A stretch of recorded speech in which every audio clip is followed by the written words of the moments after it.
కష్టపడండి. మీకు ఒక చిన్న ఎగ్జాంపుల్ చెప్తాను. ఈరోజు నేను ఈ పిల్లలతో డిఎస్సి రాశాను. నా వయసు 49 సంవత్సరాలు. Model school principal state post, స్టేట్లో 12వ ర్యాంక్ వచ్చింది నాకు. స్టేట్లో పీజీటీ సోషల్ స్టడీస్ స్టేట్లో 7th ర్యాంక్ వచ్చింది నాకు. టీజీటీ సోషల్ స్టడీస్ స్టేట్లో 30th ర్యాంక్ వచ్చింది నాకు.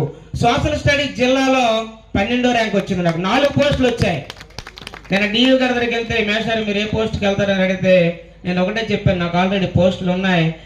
నేను అన్విల్లింగ్ ఇస్తే నా తర్వాత పోస్ట్ వస్తుంది, వాడి జీవితం బాగుపడుతుందని 4 పోస్టులు కూడా వదిలేసి నేను డియూ ఆఫీస్ నుంచి వచ్చాను. నాకు బాగా అనిపించింది. కానీ నేను ఆల్రెడీ ఒక సర్వీస్లో ఉన్నాను. నాకు భగవంతుడి దయ వల్ల ఒక జాబ్ ఉంది, ఒక ఇన్స్టిట్యూట్ ఉంది. నేను పోస్ట్కి వెళ్తే ఒక నిరుద్యోగ ఉద్యోగం పోతుంది. మరి ఎందుకు రాశారు మేషారు? 50 సంవత్సరాల వయసులోని ఈ మ్యాథ్స్ ఉద్యోగం సాధించాడు, 20 సంవత్సరాల్లో మనం సాధించలేమా అని ప్రతి ఒక్క విద్యార్థికి ప్రేరణ కావాలి.